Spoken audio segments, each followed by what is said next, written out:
Hello. Hello. Jesus Christ. Hello. That is Wade.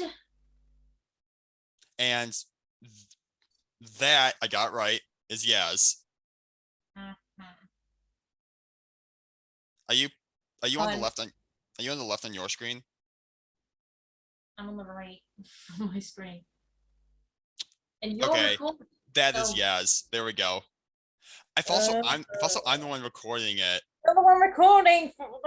Okay, yeah, I'm the one recording. So I was right. Ha, I win. Anyway, let's not get off track this early. Please Don't make me continue. put you in the corner. I'm asking you to continue. I'm trying to get back on track. Bitch. You don't tell me to get back on track. I may have to talk to a few of my corporate team for going rogue, but I'm still corporate.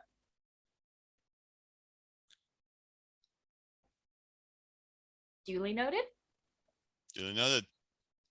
Anyway. So I have reluctantly given in to Wade for the sense of, because ages ago I said he could not get his hands on the reviewing Spider-Man No Way Home because I claimed that I literally called, no, it's mine. She very So much did that. Yes. I thought I have to make up for it somehow because I have to somehow be a good friend. Nope. No, Wade, please continue. Nope, I was gonna make a joke, but Wade, nope, I'm not doing it. Wade, Please you're continue, not gonna yes. get out of this. You're not gonna get out of No, this. no, I was gonna Wait, make a joke, wait, but I'm wait, not going to. wait. Nope. You're gonna make that fucking joke. You're gonna make it. You're gonna make that fucking joke right now. Go on. Give me a moment to stop laughing first. Go on, you pussy. Okay. Coward. So you were talking about you taking the No Way Home episode, and you're like, well, I gotta make up for it somehow. And I instantly thought, well, one thing I could think of, one episode we could do. Oh, fuck off. I said I didn't want to make the joke. I knew it. I fucking knew it. We'll let you go off on that in your own time. You just have to obviously film it and edit it. Well, film it, send it to me to edit it to make it a Blue Mind review thing because it would work like that. As soon as I learn how to stop rambling when I talk, I will do that. But yes. Ramble all you fucking want. It's you. No, but you see, the rambling has to form a coherent sentence at some point. I'm not there at that part yet. Anyway, I have to be a good friend and actually let him talk. So while Lou is currently not doing so well, he's not feeling very well at the moment. So, Wade, you're filling in. Yeah. Lots of pressure. All the pressure. All of it. Washed with pressure. Anyhow, Anyway, so what's... Oh, sorry.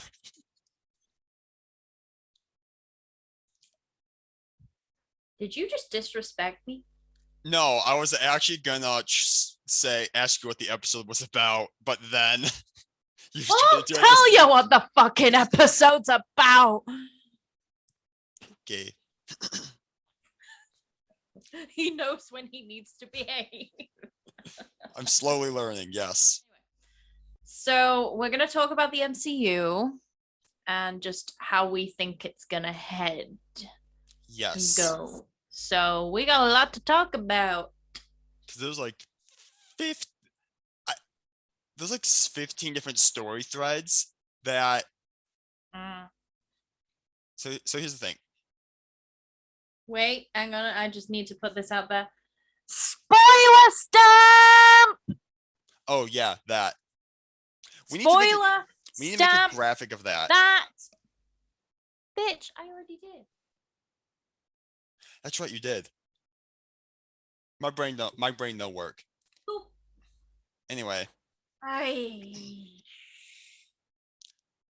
Can someone fly me over to Michigan so I can whack this plonker on the head? I have 2 shields and a sword I can do that with. I have a keyblade. And you think that you're a match for me with a sword? Well, considering my sword's actually made of metal, yes. Nearest place that I could probably go to is York Armory by about 2. I believe you. I mean, but now that you've given me warning, I can just go to... Okay, I'm gonna stop myself there. Anyway, but yes, spoilers. A lot. All Spoiler spoilers. stamp that bitch. Okay. So, I'm gonna go to No Way Home first because you probably have opinions that I wouldn't have said. Because I'm guessing you finally watched the No Way Home review video that I did. Yes. Okay. Because if you hadn't, I would have cried. Okay. So, go ahead.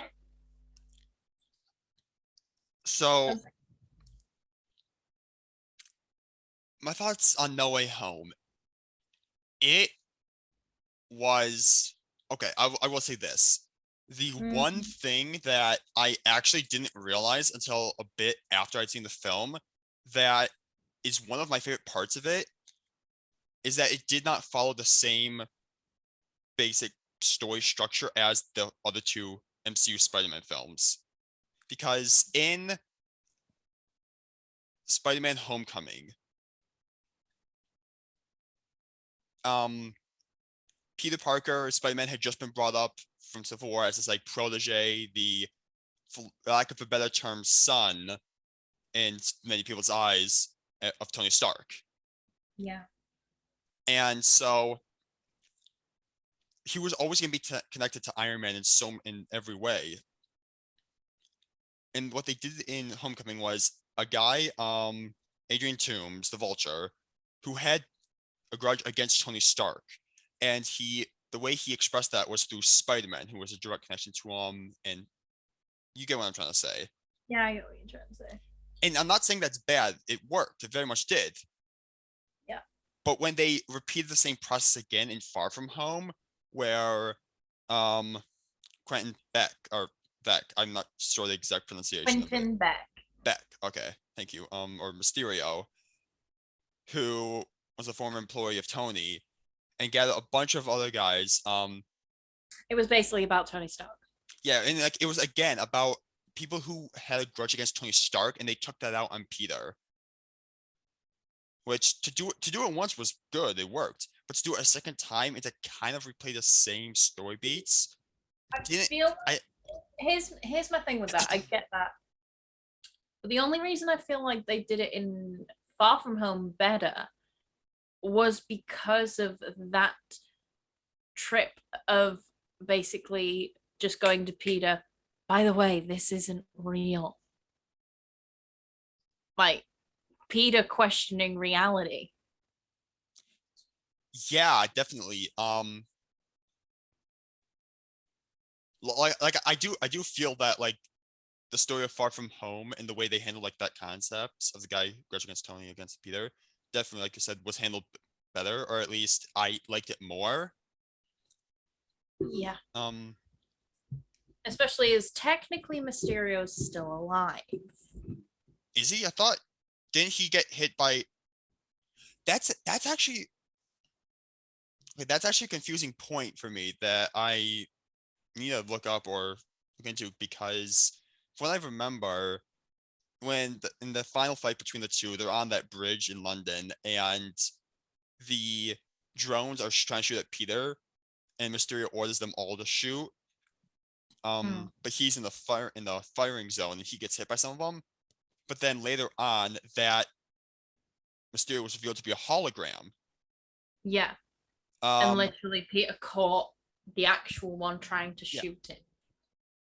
So I'm wondering, technically I feel like those shots would have been null and void from my kind of like view of it, like they wouldn't have really hit him. All he would have done is just been exhausted from being taken down. Well, if he was ultimately taken down, he would have been dead. But like the way that the fight ended gave me the impression at least that Mysterio had died, which that makes me think that what probably happened was it showed the illusion being hit by the bullets. But the real Mysterio was probably also hit by those bullets at the same time. We just didn't see it because it was an illusion. And rather than like falling down the ground and giving Peter the glasses as the illusion did, the real Mysterio was able to stand up and try to pull a gun on them. Mm. But he still probably, in my eyes, died from it. I wouldn't have seen a way for him to die because I didn't see any gunshot wounds. I'd have to rewatch the movie, obviously, but it's just like, to me at that moment, he didn't die. He was just like really beaten up. Mm-hmm. Yeah, I like the way that went, and kind of like how they linked it to No Way Home. Yeah, linked it to No Way Home, which a funny story about because No Way Home, the entire thing is based on the post-credit scene of Far From Home. So I like to think even the trailers were about that. So I like to think because I know there are people out there who don't watch the credit scenes.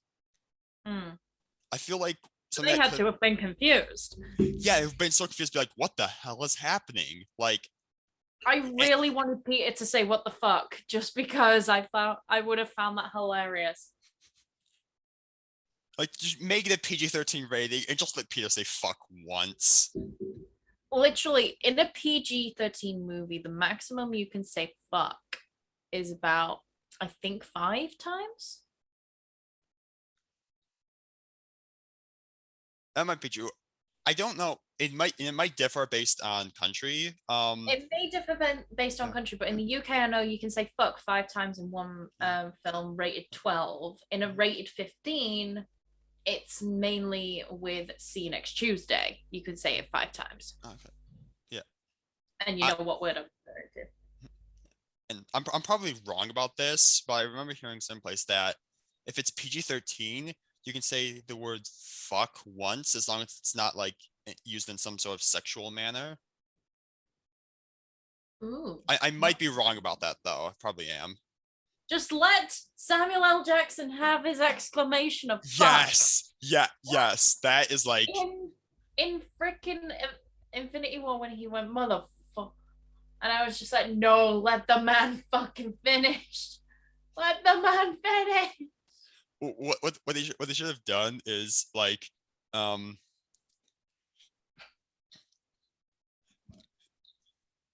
trying to think, like, if you could add like one use of the word fuck anywhere in the MCU. Who would break that seal? Who would break that? I would kind of want Strange to do it just because A, it would catch on, and B, if you just heard him like in the middle of Multiverse of Madness with an entirety of horror and shit is going on, he'd just be like, at one point he'd have to exclaim, fuck.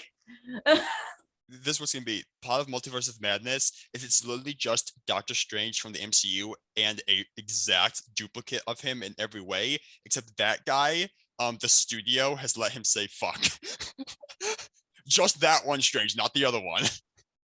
It's like, here's the thing. If Deadpool were to just come in and just go, he would say it once and then they would censor him when he tried to say it a bunch more times, and then he'd just go, am I getting censored? That's how you do it. You should have Deadpool fourth wall. But no. Because one of the things I have wanted, and I've said this before, I am pretty much, is basically a Multiverse of Madness like end credits scene where basically there's still a portal open and Strange just goes, oh, I better, and he starts to close it, and then you just hear, wait, and then just running and jumping through the portal. You just go, thanks, man. Oh, you just got me out there. And he's just like, who are you? And where did you come from? Hi, Deadpool. I just came from the Fox universe. Fox universe. Oh yeah, 20th Century Fox. What? That would be nice, yeah. I'll see you later. Fuck that guy. But, eh, because we're talking about No Way Home, Mm, and like I was saying, the thing I liked about No Way Home was that they broke away. Going back to what we said about the story structure, they broke away from the story structure of a guy who hates Tony decides to hate Peter. yeah. And they actually made it about Spider-Man. Yeah, it's taken Spider-Man back to his roots because basically one thing that has been held over him, and I've said this in the review, was Stark. Yes. Stark made his suit. Stark gave him a bunch of technology. Stark freaking trained him. And like, it's great and all, but you want Spider-Man to come into his own. And that's what he finally got to do in this movie. Just literally come into his own, be his own person, and just go for it. Because literally by the end of the movie, and spoiler, We've already put the spoiler stamp. yeah, but I'm putting the spoiler stamp everywhere because I'm allowed. My fucking show, Wade. I never said you weren't allowed to. All right. But yeah, but with the ending of him making his own suit, just like the other two Peter Parkers, and swinging through a Christmassy New York in red and blue. Not red and black, red and blue. And he looks great. He looks truly great. And he's still got his big eyes. Like ones from his suit. Because you can tell each Spider-Man looks different.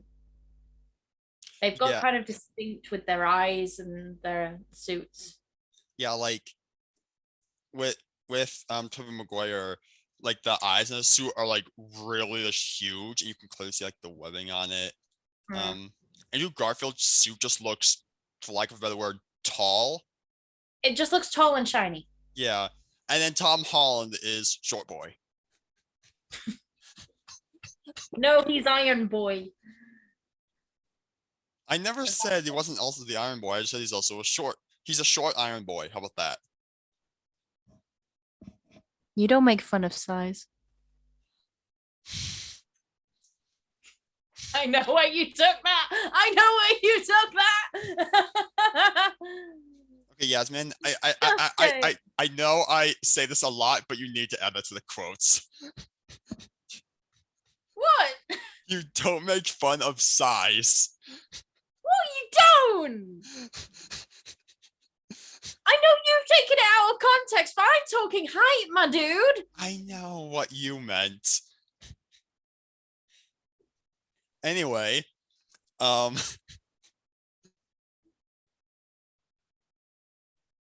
deserve that. Yeah, you did. Yeah. I mute you. I loved the whole way that, because if we're talking about No Way Home for the moment, I loved in every way what they did with bringing in Andrew and Toby. Andrew is still one of the funniest Spider-Man. Definitely. Because their perks are what make them, because literally, like, when you think about it, Andrew Garfield is a great Spider-Man. He is. Tobey Maguire's a great Peter Parker. Tom Holland is both. They both literally had a baby. And it was Tom Holland. Because they were just like, we got to add this chemical together to make Tom Holland. Yes. It's a really bad way of phrasing it, but you know what I mean. I know what you mean. Like, the moment, because like in the film, it was, I think at the end of like Act 2 or somewhere around there, the moment that Ned opens a portal to Peter Parker and it doesn't show Tom Holland's face, my first thought, all right, which one of them is it? No, you just heard what you would have heard from me is just motherfuckers. I mean, like I went in there not expecting them to be in the film, but I Same. also went in there knowing I wouldn't be surprised if they were. I just basically said, well, rumors are nice. I don't know what this film's about. Fuck it, sit down and watch. And then I was just like, motherfuckers. I also want to say, can we just take a moment to appreciate the fact that Andrew Garfield's Spider-Man finally caught the love interest? He finally got He did it. a girl. Like the Well, he not exactly got a girl, but he wanted to save Peter's MJ. Yeah, because again, spoilers not just for this, but for the Amazing MJ's Spider-Man. okay. Yeah, like there's this scene in Amazing Spider-Man 2 when Gwen is falling down the building and literally the clock tower death, the authentic clock tower death. Yeah, because like the web, it's such an interesting moment and pivotal to the story because the web literally it catches Gwen, but it doesn't pull taut before she hits the ground. And then the closure we didn't even know we needed until after we see him holding that, and it's like, damn. Yeah. Like it's heartbreaking for an end of the film. Yeah, that's my favorite type of like character growth and character development, is the kind that you didn't know was possible or didn't know you needed. Yeah. Like, speaking of which, just cause. Yeah. This is gonna be my last point on No Way Home. There is actually a future for Daredevil. Yes. I need to watch the Daredevil show because Matt Murdock. I'm sorry. God, have you not watched it? Not yet. No.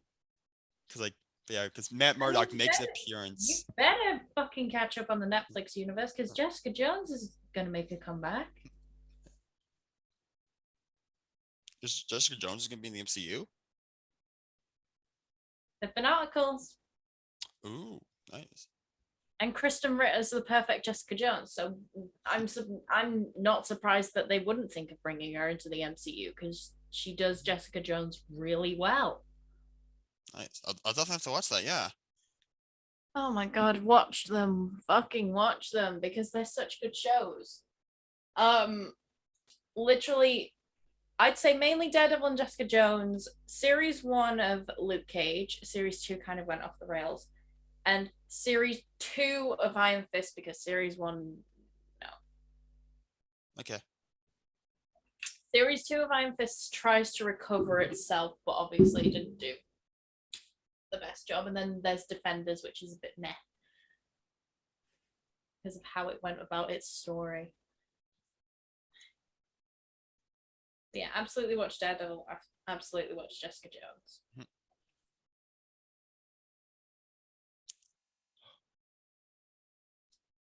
I'm gonna go on to Eternals.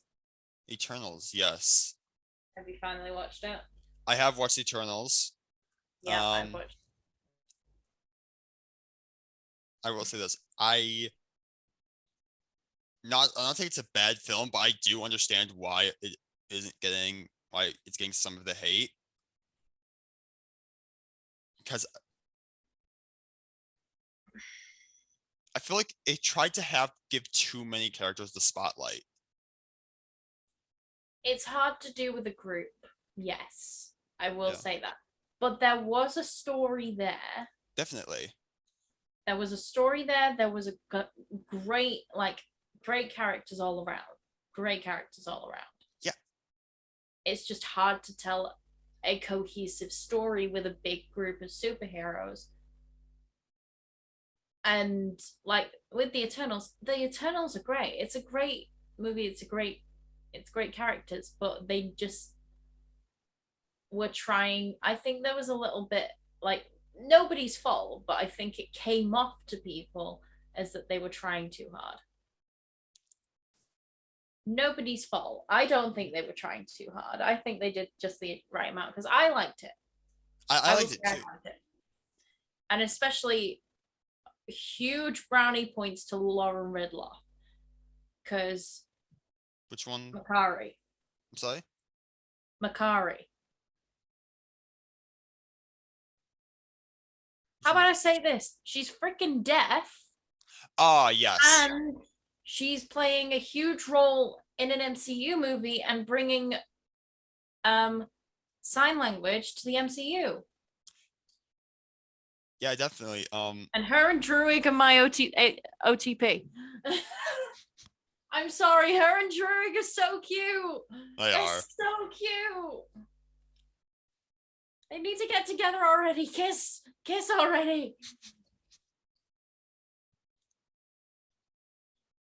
One crucial part I have to talk about in like moving forward with the MCU is the end credits scene with Dane. Have you figured out who was talking to him? Oh, well, I mean, I looked up what the weapon, the sword was, because I'm like, this is a sword that looked like it's bleeding pieces of itself. I looked it up. Major Skyrim vibes when they figured out it's apparently called the Ebony Blade.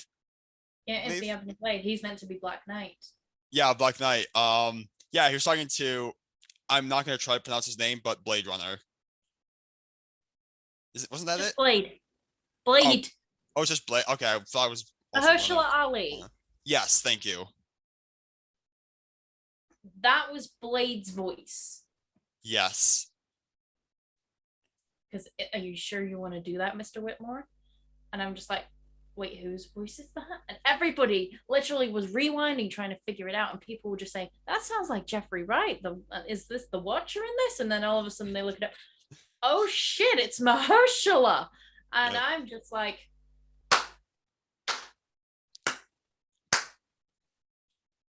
because they're going to set up Marvel Knights. They're going to set up Marvel Knights because there's one other crucial person in that. In that scene or Marvel Knights? In Marvel Knights. Do tell. He's coming out with his own Disney Plus series. Yes. Yes. Moon Knight is a part of the Marvel Knights. They're setting up some Marvel Knights here. Moon Knight is, even though I haven't really read much comics, and obviously until now there hasn't been like any mention of him in the MCU, but I just really love Moon Knight because he's like, I need to read the Moon Knight comics because I've only got a comic because there's no graphic novel. Because from the tiny bit I've seen, he seems like if Deadpool weren't fourth wall breaking. Not exactly. He's not like if Deadpool weren't fourth wall break. He's a mercenary, yes. Yes. But that's a personality. That is a demon that's possessed him. Because the main, like, everything I said about the hype train when it came to Steve. So I realized I was wrong because the main person is Mark. Okay. Which, all right. So Steve is one of his alternate personalities. And in that trailer, we spent a lot of time with Steve. Yes. So he was wondering, why are people calling me Mark? Because Mark is the main person who's the mercenary, who's traveled around a lot and got mixed up with the possession of an Egyptian demon, and taking out all the demons and monsters around, something like that, that are loose around the entire city, beating them to shit. And then being still a mercenary as Moon Knight. So he literally in that moment has 3 personalities. But I don't exactly know how many personalities Moon Knight has. Because it's representation of DID. So I don't exactly know how many personalities he has.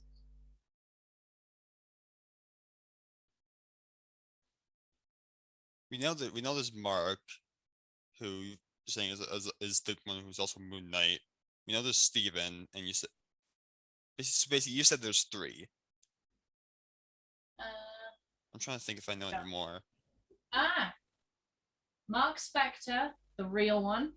Mhm. Stephen Grant, sorry. Mhm. Jake Lockley. And Fist of, I'm not even going to try and pronounce that, but I'll just spell it out just because. KHONSHU, aka Moon Knight. So 4. He has 4. 4.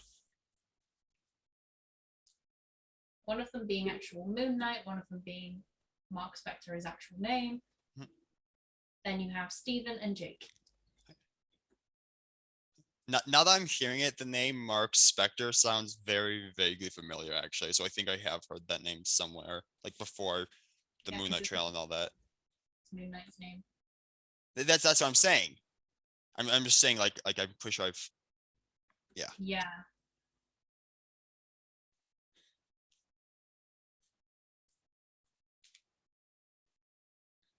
Yeah, they're all the personalities, I think.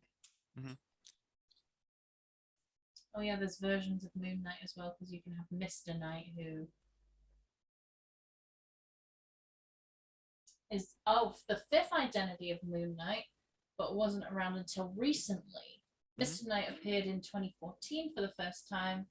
I'd say Mr. Knight is somewhat a combination between Stephen Grant and Moon Knight identities. Doesn't wear the cloak. He wears a white suit, white shoes, white necktie, and a white shirt to go along with his white gloves and mask. The gentleman-like appearance is why he got the prefix Mr. Mr. Knight, yeah. Because I think that one's kind of like the mafia boss version of Moon Knight. Yeah. Which, like, they're setting up so many things overall. Because I think Young Avengers is one of them. Yeah, because they're bringing in, they have Kate Bishop, and I know that. Kate Bishop, the twins, who that are probably going to show up. Literally, we know more or less. Kind of like the kids are going to have something to do with Multiverse of Madness at this point. Oh, you mean Tommy and Billy? Yeah, Tommy and Billy. Yeah. America Chavez. Yes. I can't remember. She's gonna be in the Strange film. Yeah, she's a young Avenger. Who was she playing again? I can't. America Chavez is she is a dimension hopper essentially, so she can create star portals that can take you to other universes. Okay, that would definitely make sense to be in Multiverse of Madness. Yeah, that's why she's in it. And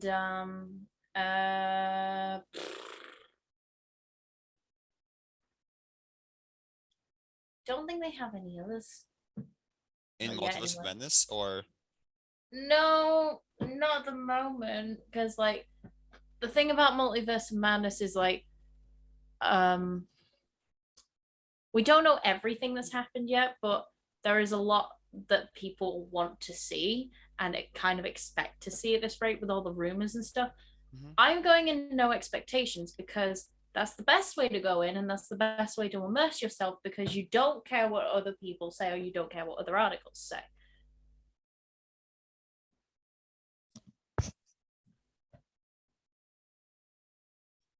Bada bing, bada boom.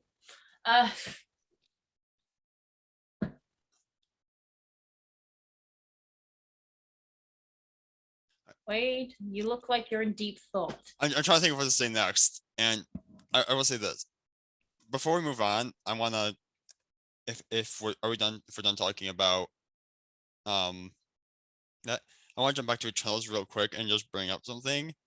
Oh, okay. Because one thing I liked about Eternals was that there was actually 2 post-credit scenes, and when I say that, I mean 2 credit scenes that actually like hinted at future events. Sake. Thanos' fucking brother. That's fucking brother. Who? It's Harry Styles. Yeah, I can't remember what was the character's name again. It was like Theo something. Or am I getting that completely wrong? Yeah. All I remember was I have no clue who this character is. I'll look him up. I'm sorry. Eros, also known as Star Fox.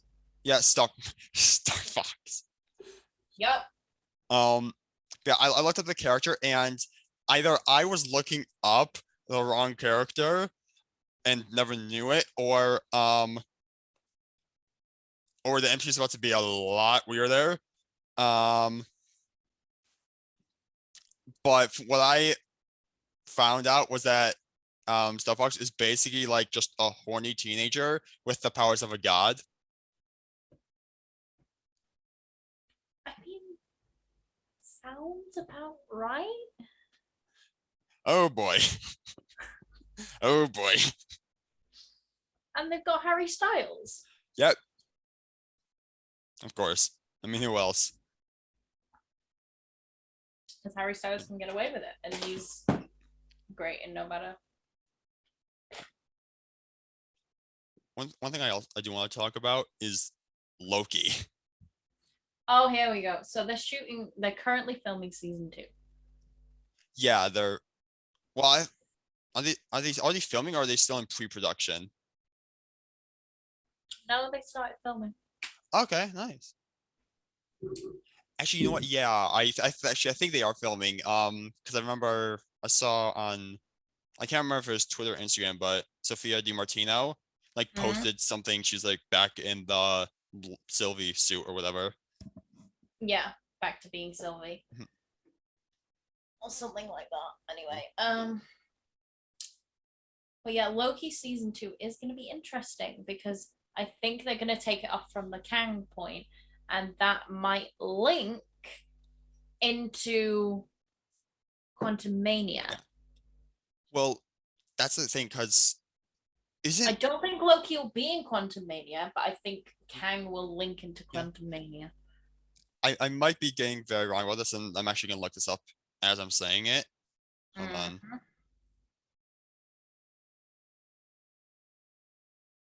Because no one expected Kang to be behind it all, but Oh, okay. I was way wrong. I was thinking for a moment that Quantum Mania was supposed to come out late this year, but no, it's coming out summer 23. Yeah, boy.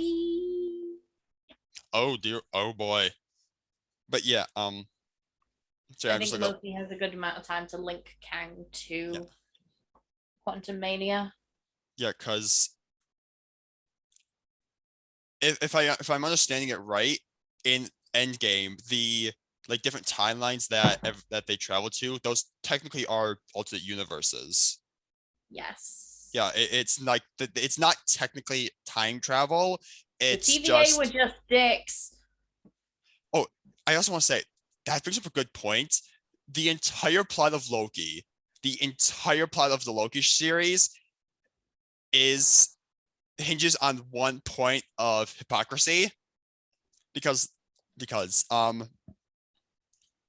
in the Loki series, Ravonna Renslayer says to Loki, because Loki's like, if you're looking for the true culprits of this, you should blame the Avengers. They traveled back in time to stop me. And they were saying how everything that the Avengers did was like planned out and was what they were meant to do in the timeline. What that would have to include was when Steve and Tony went back to the 70s. The only reason they had to go back to the 70s was because Loki stole the Tesseract, and Loki stealing the Tesseract was what made him a variant. So literally by definition, the TVA allowed the variant to be created for literally no reason. So the entire series hinges on, or it's a mistake they didn't account for, and it's just like everything is supposed to happen that way, but like they thought maybe initially that Steve and Tony traveled just to the 70s to get that. Well, had they traveled? Well, no, that couldn't. Actually, no, that could have been it. Wait. No, it couldn't have, because they only had enough particles for one round trip each. Yeah, that's true. And Tony, actually no, sorry, it was Cap, because Cap had to get the Mind Stone, and then he also went to help get the Tesseract. Yeah. So had I, if And I love how Ant-Man was having a go at Tony for that. for wait, which part? Having a go at Tony for just like, yeah, we got a problem. You should have done this. You should. It's just like Tony's just like, yeah, I know I deserve this. Yeah, that was good. Yeah, but like with Loki,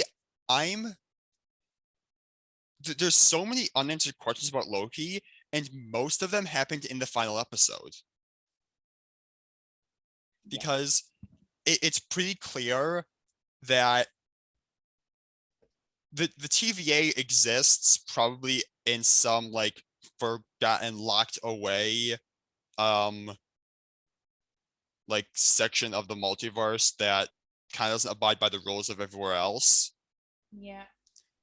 The Citadel at the end of time, you can literally see the timeline in the sky. So that probably exists outside time, possibly even outside the multiverse, whatever that means. Yeah. So they kind of travel outside the multiverse. Yeah. Which makes me wonder, like, is it possible to maybe by opening up magic portal like Strange would do, or just dimension hopping somehow, is it possible to get into the Citadel that way? Or do you have to go through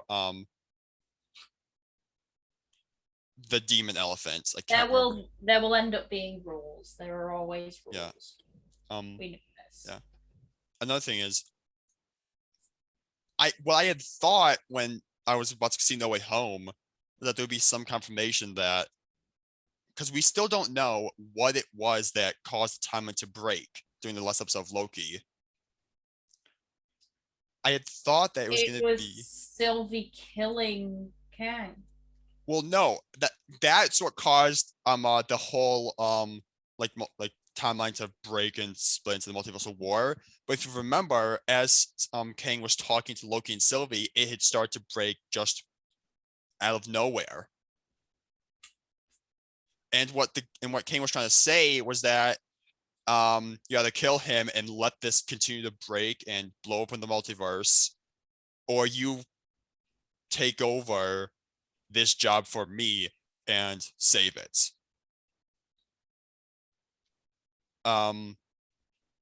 So something had to cause that first break in the timeline. I had thought going into No Way Home that it was going to be Peter and Strange blowing up the multiverse, No, but they were. I'm sorry. It's not. That's what I'm saying. It can't be, because they were able to. They were able to put it all back together at the end. It's not about when. What do you mean? I don't think that corresponds with the Loki thing. I don't think that corresponds with it at all. I think basically the power of Wanda coming out, and then the Darkhold and everything, and so she might have attempted to do something, so that might kind of like, it has to be Wanda in some way. They would have to explain it, but it has to be Wanda. She is powerful enough to mess with it. Oh, absolutely. She's more powerful than Strange. Yeah, she is. Which makes me wonder, like, it makes me excited for Multiverse of Madness, because the thing is, though, when you think about it, like, we don't actually know how powerful Strange is at the moment, because we've just seen him do his little tricks. But there's also the thing of he isn't the Sorcerer Supreme. No Way Wong Home is. Yeah, that is true, because like what No Way Home did was it gave me the impression that like Sorcerer Supreme functions as more of like a title that person is given, rather than like, oh hey, you are the guy who is the most powerful sorcerer, you're Sorcerer Supreme. When Agatha is referring to you are even more powerful than the Sorcerer Supreme, that's referring to Wong. Well, That's gotta be referring to Wong. But was Wong Sorcerer Supreme at the time? Yes, because it was after the blip. Well, true, but it does. I mean, it doesn't say. When you disappeared for 5 years, Wong did not disappear. Because Strange disappeared during those 5 years, Wong got appointed Sorcerer Supreme after Strange disappeared. For 5 years and continuing, he has been Sorcerer Supreme. He still is Sorcerer Supreme. That reference is referring to Wong. I mean, the Sorcerer Supreme definitely means Wong, but like whether or not Agatha knew that, she probably did. She doesn't care who the Sorcerer Supreme That's is. true. She just basically is reciting the book. That's all she's doing. But again, the reference to the Sorcerer Supreme is referring to Wong. Currently referring to Wong. It makes you. So we don't know how powerful Strange is, because literally in the comics, he is pretty powerful. Yeah, like he hasn't used his full ability yet. Except for in What If, but that's the evil way. True. One thing though that like I'm kind of curious about now, especially after seeing No Way Home, is like how is it decided who the next Sorcerer Supreme is? Yeah. What, did they just have a meeting and just see who was still alive? Yeah. Text every single phone and see who turns up. Because like if it's decided by how powerful a person is, then I mean it would make sense that Wong would do it because Strange wasn't there. If it's decided by how long you've been there, there's no way it could be Strange because Wong was a sorcerer for years upon years before Strange ever came into the picture, and Strange got blipped. Wong didn't. So why would Strange have been considered?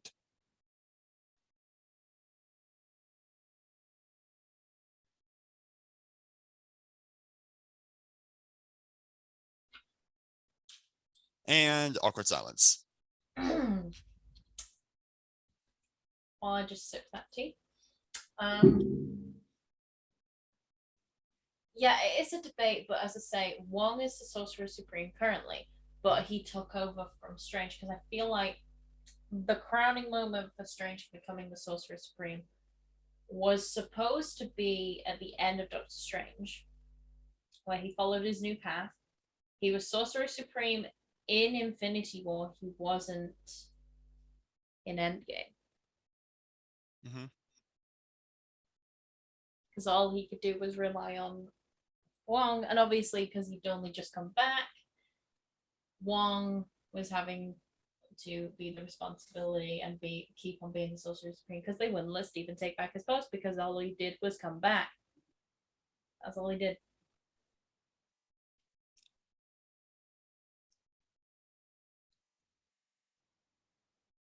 And that's how it happened.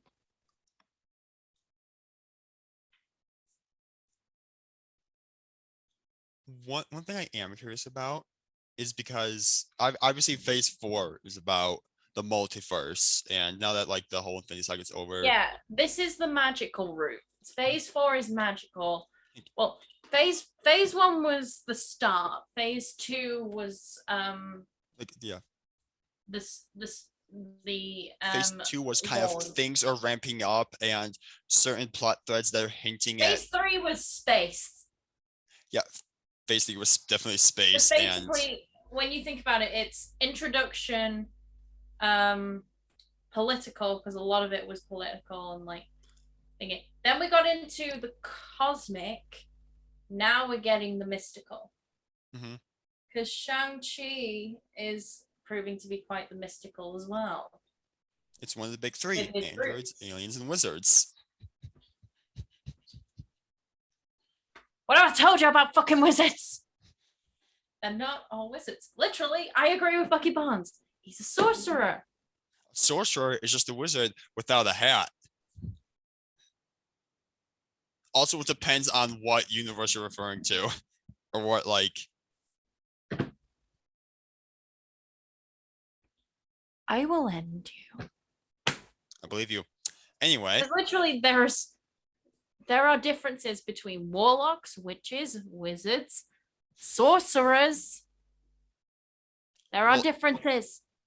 well, if you're going by Dungeons and Dragons logic, then Strange and everyone else would I'm be not wizards. going by Dungeons and Dragons logic.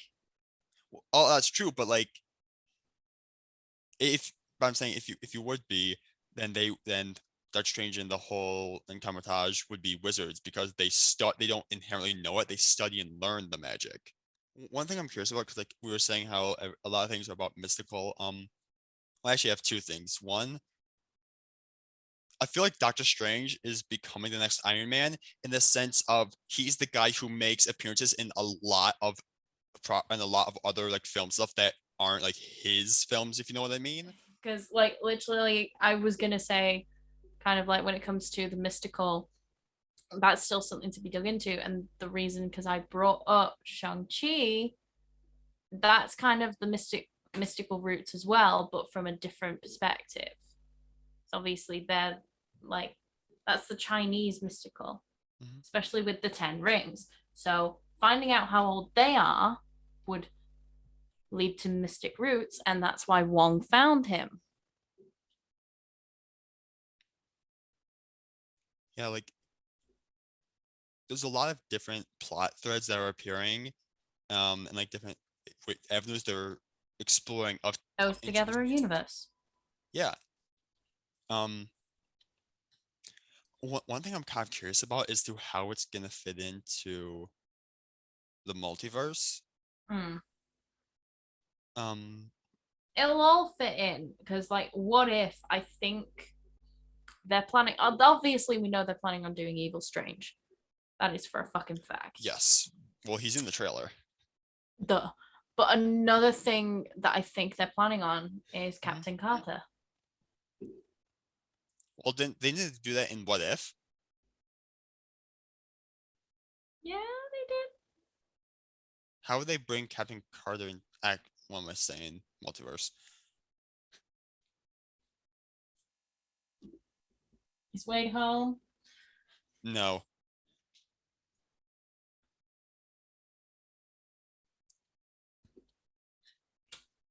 But yeah, I think we literally speechless right now and just Like, I will say this, and then if that's overall final thought. Overall final thoughts. Overall final thoughts. I'm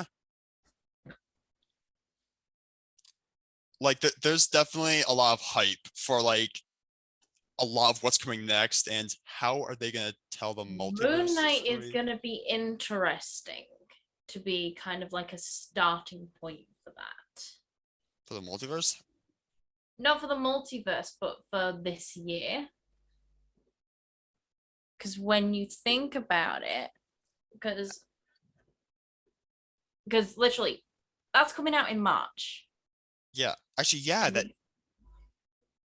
and Strange 2 is May.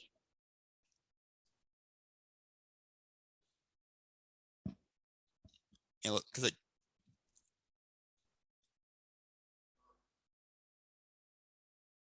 with Moon Knight coming out in March and like the whole things with representing and having DID be represented within the MCU, there's obviously a certain way that would have to be handled. I have faith they'll do it properly. Yeah, because obviously also Moon Knight will be tapping into the mystical from the Egyptian heritage because of the demon known as Moon Knight. Maybe they can finally bring in Mephisto. Oh, I hate you. Can we just also say, for just a moment, there are a lot of queries about the villain as well for Strange 2, because like I have heard three things. I've heard Wanda, Variants, and Nightmare. Wait, is the villain of Strange 2? Yeah. I thought the villain of Strange 2 was Evil Strange. I don't think it is. I kind of want it to be Nightmare. This is what I want. This is what my preference is, because Nightmare would make sense. And also, if he was like, had Wanda like a little puppet because of like hearing the voices of her sons, and he's just like, what if I could get you them back? And literally, she is under him. Because she has just gone through a really rough fucking time. She really has. She's gone through so much, and legit, I think Strange just wants to redeem her and become teacher. One thing that I can't remember who said, but I was talking with, it might have been Young Danny. We were talking about how like the possibility of Wanda becoming a villain. Like Well, yeah, depending she on is, she so is you in go. House of M. She is in House of M the way that they're doing it. I feel like, but this version, because I feel like Wanda will have learned her lesson in this context. But what if a variant of Wanda didn't learn that lesson and went through with Westview and didn't take it down or anything? There's also yeah, there's also like another question that brings up because you were talking about how like there's variants of like other people. Variants So, of other people, yeah, yes. sorry, I'm losing my train of thought, but like I'm curious as to how are those variants getting into this universe because we every version of with the exception of the Loki series, because we're still not with the way it ended, we're still not sure what the resolution to that plot thread will be. Like every like, movie that has in like some sort of major way broke open the multiverse has in some way also resolved that. Like with WandaVision, Westview was what Wanda had done to Westview, she undid that. Billy and Tommy and Vision, for lack of a better term, are dead. Although not exactly. Yeah, I say quote unquote because with Wanda's powers and what they originally were in the first place, I'm not sure if death is the right word. And in No Way Home, they broke up with a lot of us, but they were able to put it back together. So I'm curious as to like what, if anything, will be the event that like breaks stuff open exactly. Because part of me is still waiting for like there's gonna be some event, and maybe it was the thing that happened at the end of Loki, maybe it's not, where like where Loki we has to be a part of it because obviously they broke it when killing Kang.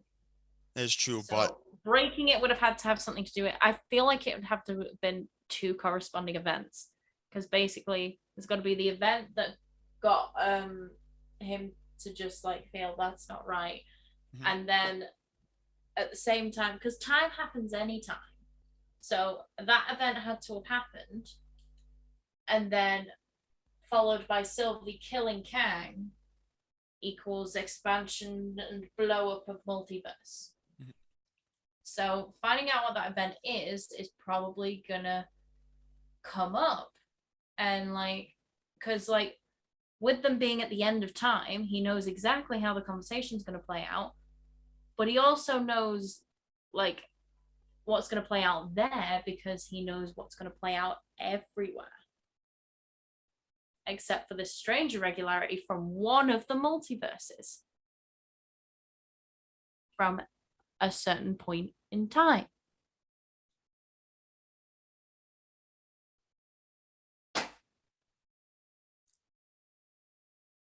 It makes sense. no, I get that. Like I get that because like the very nature of what Kang was doing was monitoring literally all of time, controlling it. So Yeah. he literally knew everything. So there's one event that has to correspond with the death of the man who remains. He Who Remains. Yeah, the version of Kang that's he who remains. But also, I just have to ask this just because I think, what the fuck is Miss Minutes? What the fuck is Miss Minutes? I don't even know. Because she is definitely not just a computer program or an AI. She is something more, and it's got to be to do with the end of time.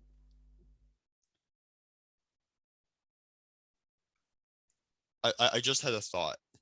Oh Lord, here we go. Well, because you were talking about, because we were talking about Kang and like the He Who Remains, and it got me thinking, like, combine that with what the event was that broke open, that like started the timeline to break in Loki. Yeah. There's a theory, and this may have been confirmed. I don't remember if it is, but I know there's at least a theory that the villain in Quantumania is going to be Kang. Oh, they've confirmed it's Kang the Conqueror. Okay. They've confirmed it's Kang the Conqueror, but they haven't confirmed what the change is for how that event happens. Because obviously something's got to happen to have caused that, to have caused Sylvie to kill He Who Remains, to then unleash Kang the Conqueror. Well, what I'm thinking is, what if by Marvel? I'm sorry. Kill me now. Kill me now. Kill me now. I'm thinking, like, what if, like, in Quantumania, whatever happens in that,